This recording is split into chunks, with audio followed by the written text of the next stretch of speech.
Good evening, everybody. It's Charlie, and welcome back to another video on the Chatting Leeds YouTube channel. It's time for your weekly catch-up. Just a recap of all the last week's events in the world of Leeds United Football Club. Just before we get into it, as always, please smash that like button. It does really help get the stream out there to more people and get more eyes onto the channel. Please subscribe if you are brand new as well. I really want to hit 3,000 subscribers as soon as possible. So if you could help me out with that, that would be great.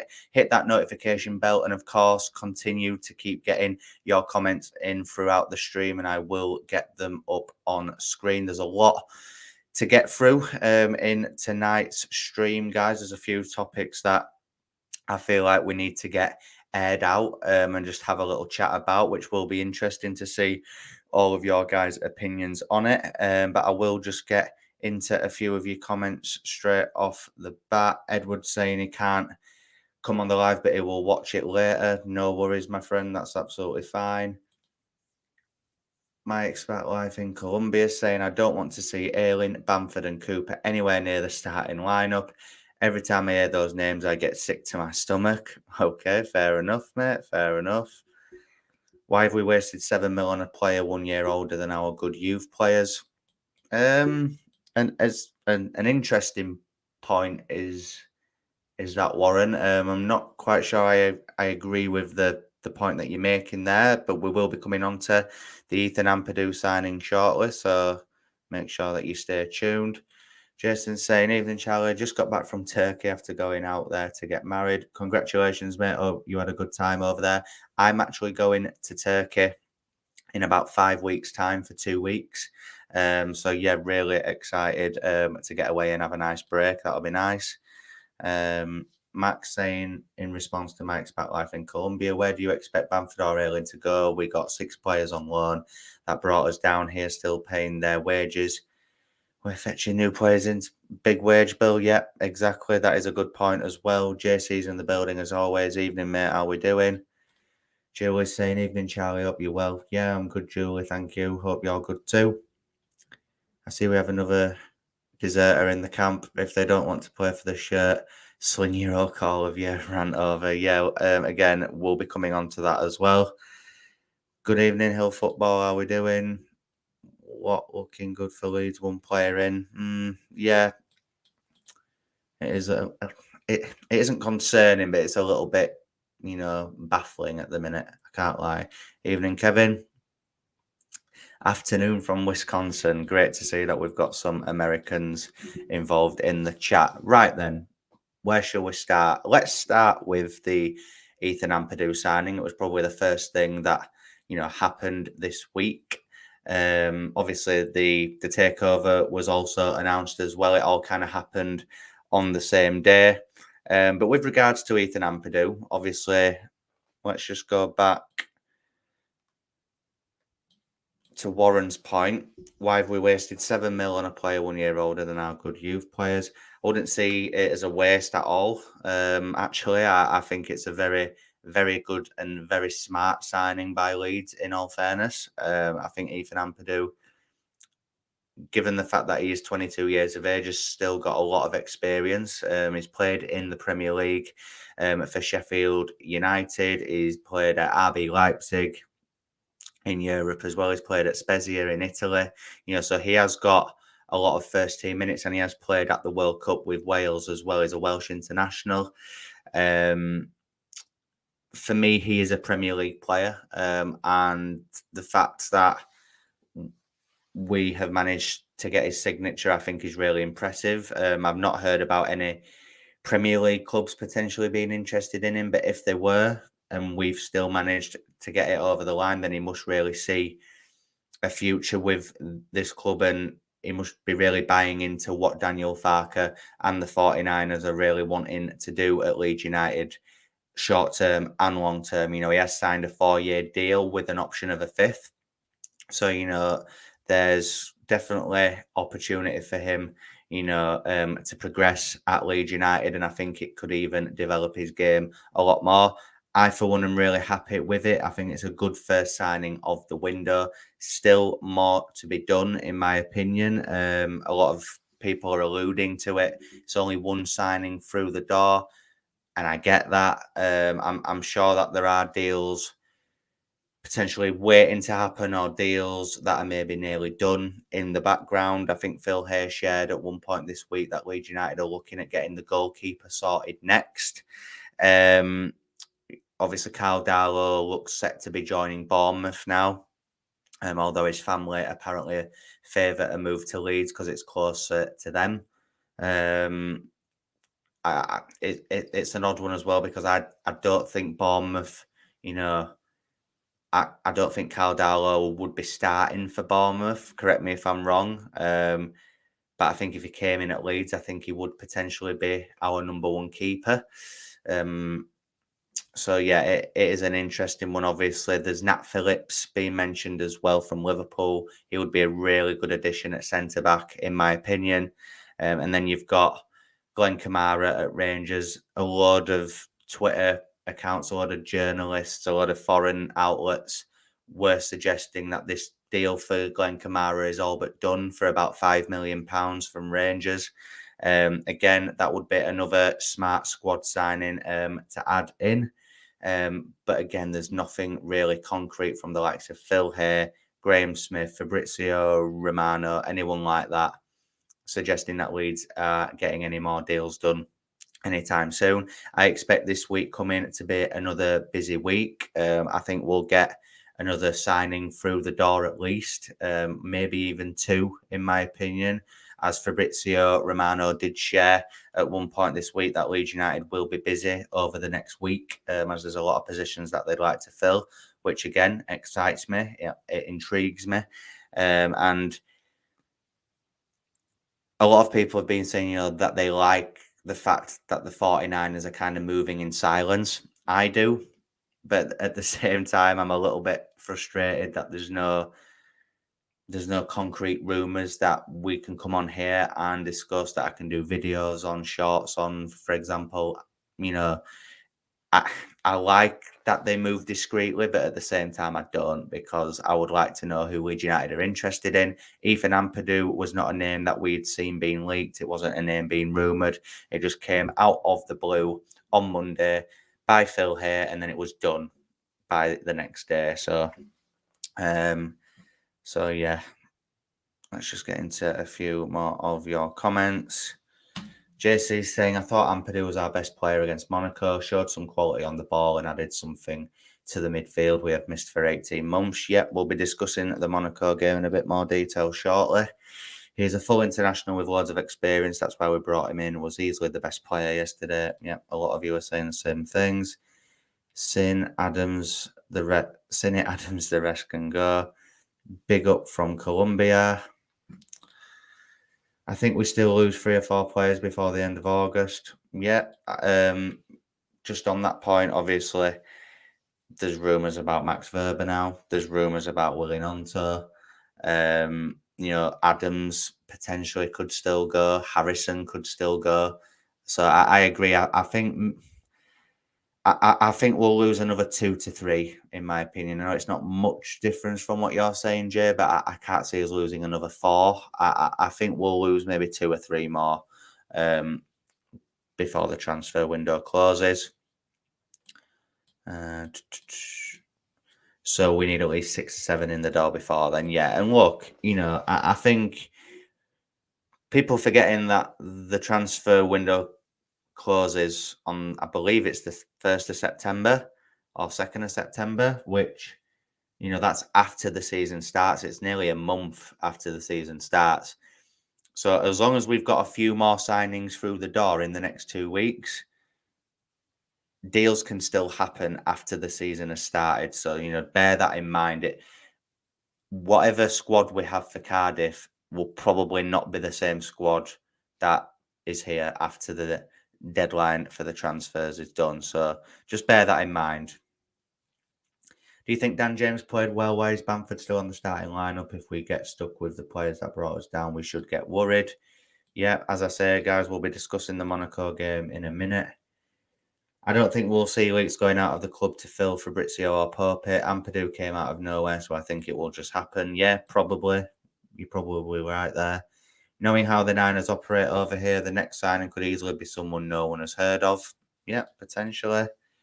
For me, we spent 5 mil on JB, signing a player for 7 mil that hasn't spent years in Prem. I'm not sure if the right choice. Only time will tell, and everyone has a right to an opinion. Yeah, completely agree with you there, Warren. And to a to an extent, I can understand why it is you're making that comment, but I for one think 7 million for Ethan Ampadu is an absolute steal, and I think it's a really, really good deal that Leeds have done there. And I know it was only a friendly, but what we saw from him yesterday makes me really excited for the season ahead. I think he can play a huge part in our success. Is Bamford still gonna be on 75k a week? I thought the wages bill was being cut. Yeah, I think every player that is still here for this season coming has had a 50% wage reduction due to the relegation. Fine. I think they all deserve it for the performances that we saw last season. So that's what makes me think a few more players will leave. But at the end of the day, I still think there'll be a lot that will want to stay and try and help get Leeds United back to the Premier League at the first time of asking. So then, let's discuss the Monaco game then, shall we, in a little bit more detail. Um, I managed to watch it. Obviously, I was away for the weekend and I've just got back this afternoon, but I did manage to get it watched, and it was a game of two halves for me, really. I feel like the first half, first sort of 10 15 minutes, Monaco outplayed us. You can tell that they are a very top team over in France. The way they move the ball, it was quick, it was high intensity. They were pressing us from the front really well. And I felt like we did really struggle with that for the first sort of 10 to 15 minutes. But then Leeds kind of grew into the game. Obviously, Ethan Ampadu started in the double pivot alongside Archie Gray, who, I've seen a few people say this on Twitter, and it is right, in my opinion. Ampadu and Archie Gray had a nice little partnership in that double pivot. They really did. I thought they complemented each other really well. Thought Archie Gray plays with such a level of maturity that you wouldn't think he was about 18 years old. It's crazy. I thought he made some good touches, some good progressive balls, did Archie Gray. So, yeah, hopefully, he can be a huge part of our season. As for Ethan Ampadu, obviously, first game for Leeds United. I thought he bossed that midfield. I thought he was really good. I thought he looked composed. He looked confident on the ball. Some of the progressive balls that he was playing over the top, I thought was really good. He played a nice one into Jorginho Ruter at one point and a nice one over to Sinistera as well. I thought, again, like I have just said there, I know it's a friendly, so the level of intensity is not there, but I feel like in a league game, I feel like in the championship against the teams that Leeds are going to be playing against, I think Ampadu could be a really good focal point in that midfield and someone that can just tick things over, link the defense into the midfield and the attack as well, of course. And yeah, for me, it seems like a really, really good signing. Obviously, we've got Nottingham Forest on Thursday, which I will probably do a watch along for, in all honesty. I think it'll be good to watch that live with you lot as well. But yeah, look, other notable good performances in that first half. I thought Somerville was really good in that number 10. I thought, kept hold of the ball well. Some good link-up play with Cine and Ruta and Dan James out on the wing as well. And yeah, I felt he held himself really well in that game. Thought Cine was really good again. I think if we can keep Cine in this window and if he can be match fit for the majority of this season, I think championship defences should ought to be very, very scared because I feel like he'll just tear them a new one. Dan James, even, I thought Dan James was all right. Again, pace, really frightening for defences, but the end product just isn't there. Maybe a bit of consistency in the team could help with that. I don't know. Would I want him starting? Probably not. but I think it'd be a good option to bring on late in games when defences are tired. You can really wear defences out with his pace. Ruta, I felt it was. I think he's been played a bit out of position under Farker. I think under Farker so far, we've seen him play as a number 9. For me, he's not a number 9. He's more of an inverted forward, or at least a number 10, because there was areas in that game yesterday, guys, where I felt that players, when either Dan James or Cine had the ball on the byline, instead of making that run into the box, into that 6-yard area, he was kind of dropping back on edge at box like a number 10 would. And I feel like his positioning was quite off. And I feel like if Farker is going to keep playing him as a number 9, they need to work on that with him. For me, though, it was a really good first half. I thought Meslier in net as well.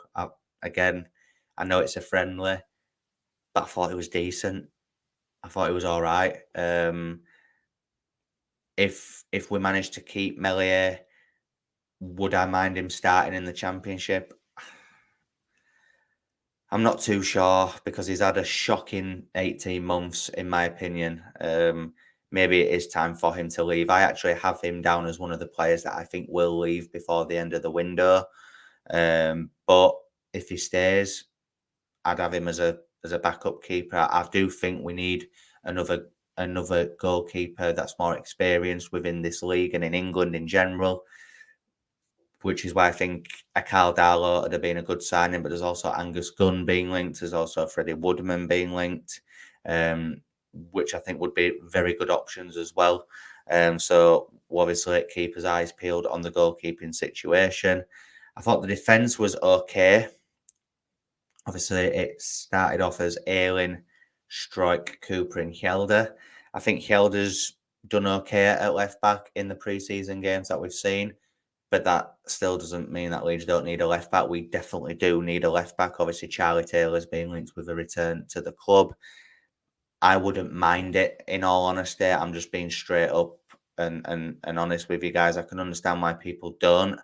But I for one would take him back if that was an option.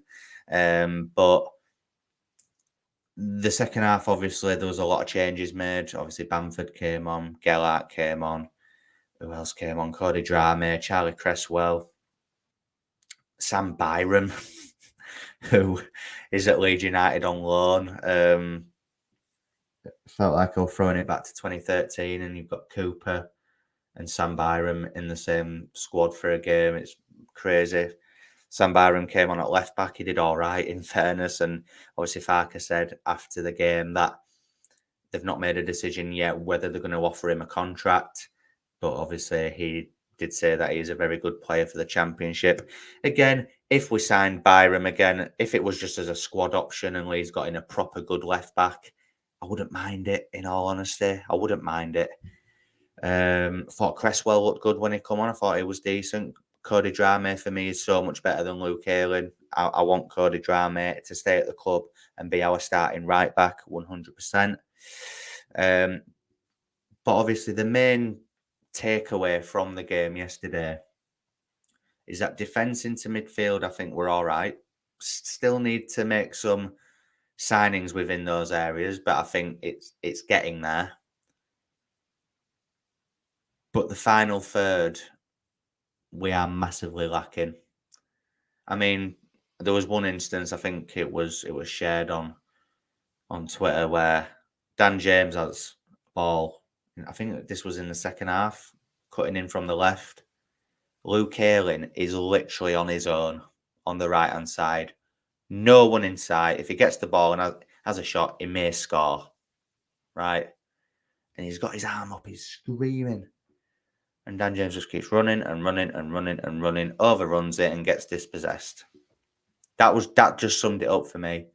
Again, the number 9 situation, like I said about Ruta, you know, he kept dropping back for balls rather than darting into the box. He did make some good runs through the channels.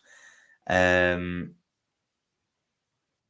But for me, he isn't a number 9. He's either a number 10 or he's an inverted forward for me.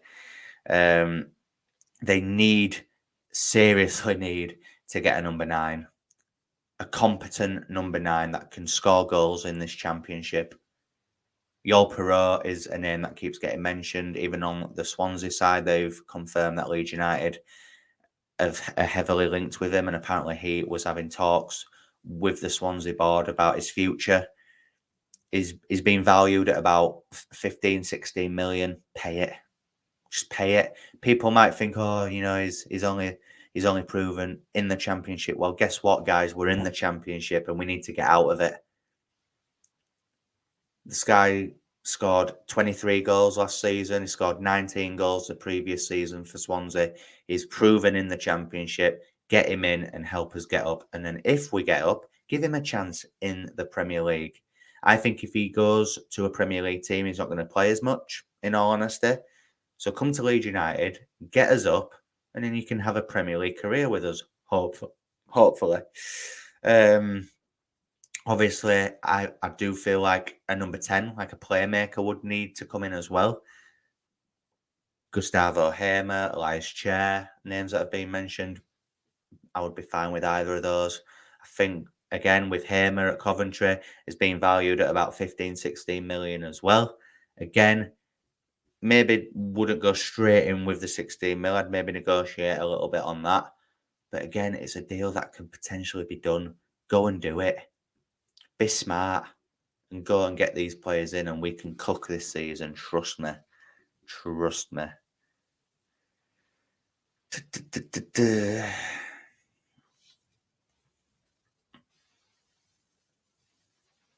Just reading through the comments, guys. Sorry. If I don't manage to flash your comment up on screen, I do apologise. There's just a lot coming through, guys. There's a lot coming through. Wober doesn't surprise me. His Insta post at the end of the season reads like a goodbye. He was never quoted saying he wants to say so. When a team in Europe came knocking, it was clear he was off. Yeah, look, obviously Farke said that Wober was out of the squad yesterday due to a transfer situation. We now know that means that he's in talks with Borussia Mönchengladbach in Germany over a loan move there. And fans are very outraged about it because it's another player leaving on loan. Another player that we're not getting a fee for, and I understand it. There's been a lot of outgoings so far, and we've only got about 3.5 million in total. 3 million for Rodrigo and 500 grand for Tyler Roberts. Yeah, it is frustrating because I feel like we could be getting fees for these players, especially the likes of Koch, who was entering his last year of his contract. We could have got a fee for him. Yes, I think we got a bit of a loan fee for him, but it'll be peanuts compared to the fee that we could have got. So yeah, it is frustrating, and I can understand it completely. But at least it's another wage off of the wage bill, which hopefully can be funded into transfers. Obviously, I'm not sure how it all works behind the scenes, but yeah, look. Wober for me, I'd have loved to have kept him.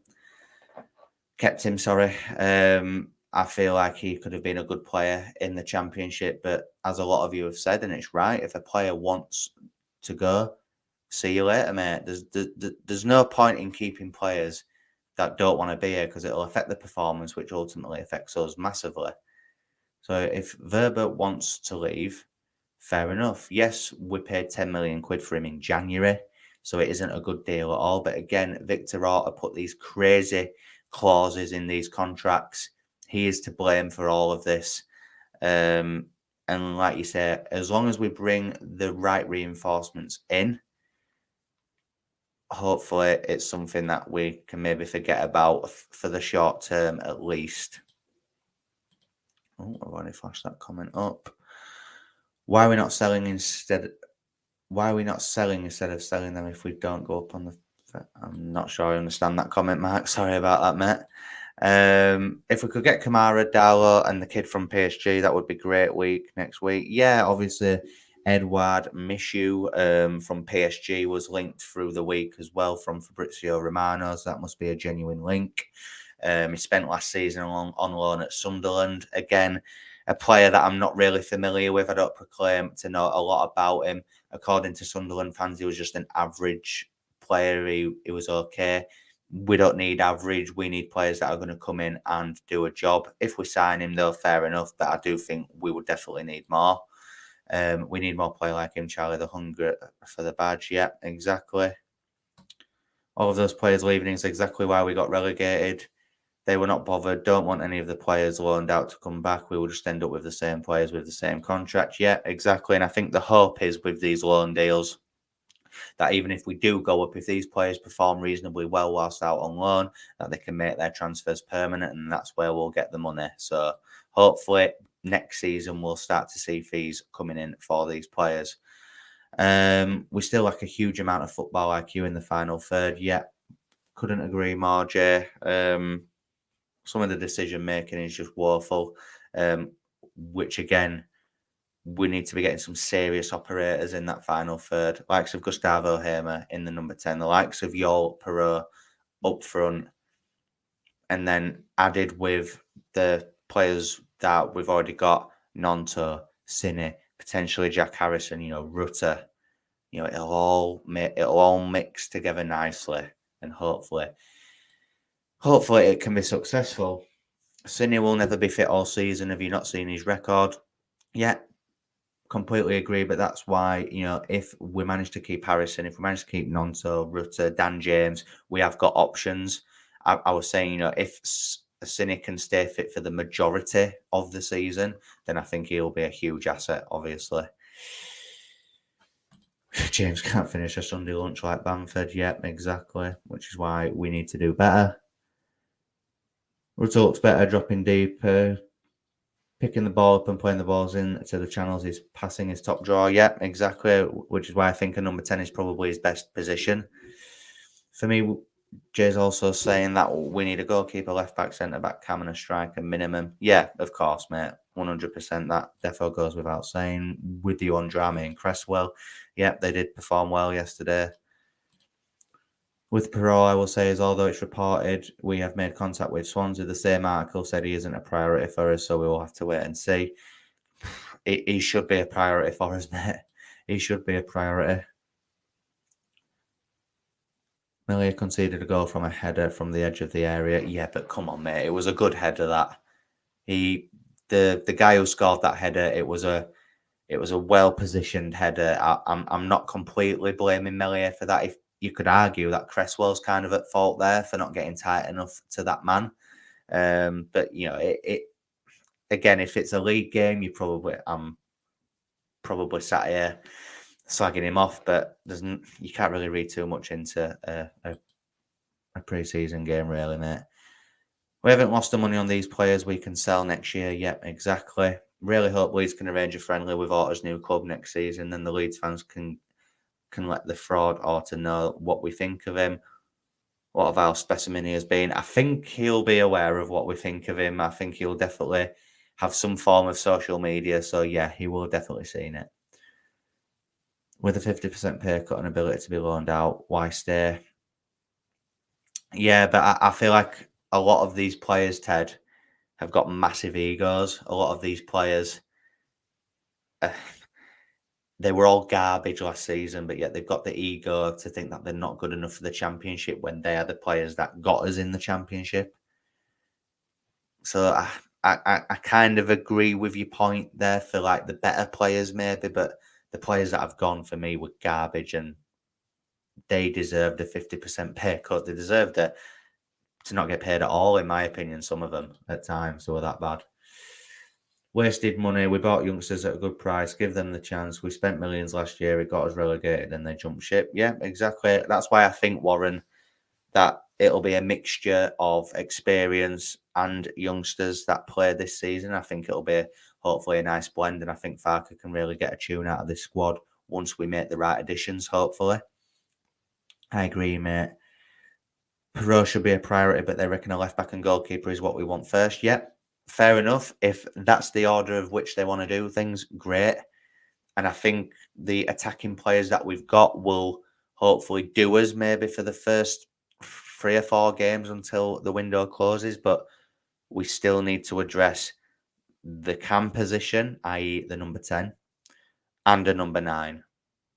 Whoever they are, they need to be competent in this league. They need to be able to come in and be able to make a difference, affect the play, and score goals.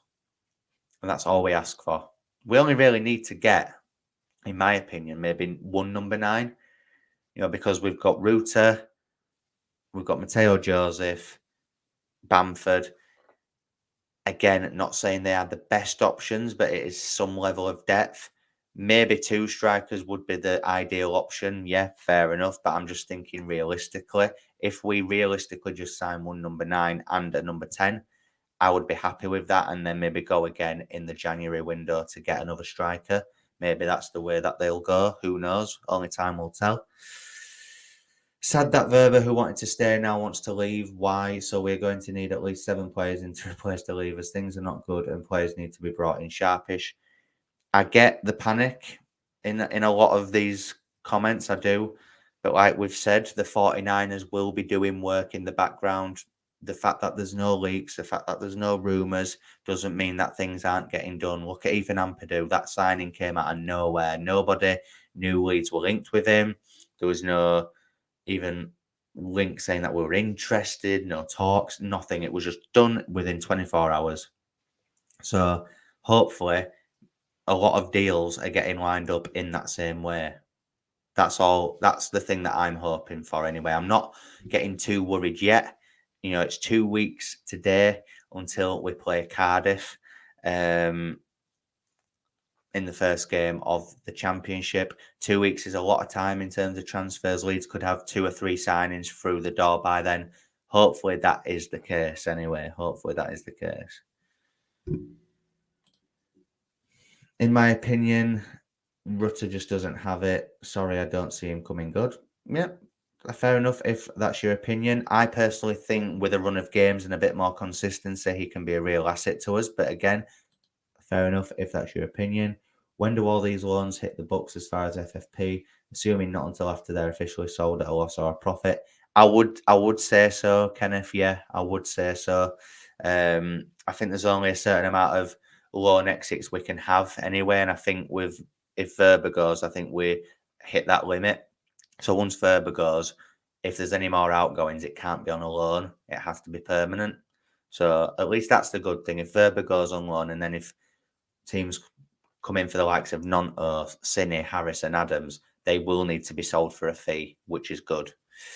Well, it isn't good for us, but as a business, it is good. Yeah, I've already seen that. Sorry, still new to this. Yeah, I am too, mate. I am too. Jay's saying that he's still optimistic for the season. I do think we will start slow, but being and around top 7, then have a mad run in December, January, Feb, pushing us into the top 2. Yeah, look, again, a lot of people seem to think that we'll start off slow. It depends what you define as slow. I think the first few games that we've got of the season are very winnable. I think the first 4 games? Cardiff, Birmingham, West Brom, and then Ipswich. Cardiff, I think will win. Birmingham, I think will win. West Brom, under Corbrand, they might make a few signings, maybe a point, and I think we'll beat Ipswich. So that's still a decent start. That's 3 wins out of 4. That's 10 points out of a possible 12. Obviously that's just my opinion, and it probably won't go like that. But on paper, that's what should be happening, in my opinion. So that's not a slow start. I understand what it is you mean, though. I feel like what we're expecting to happen won't happen straight away, and it will be a process. But you've just got to get behind the lads and hope that it all works.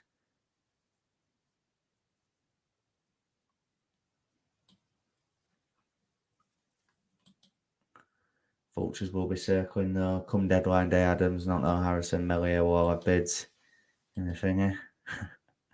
Hey up, mate. How we doing? This is my cousin, by the way, guys. But it is a good point. But wonder if Leeds were ever investigated for FFP, if it would be deferred for 2 years like Everton.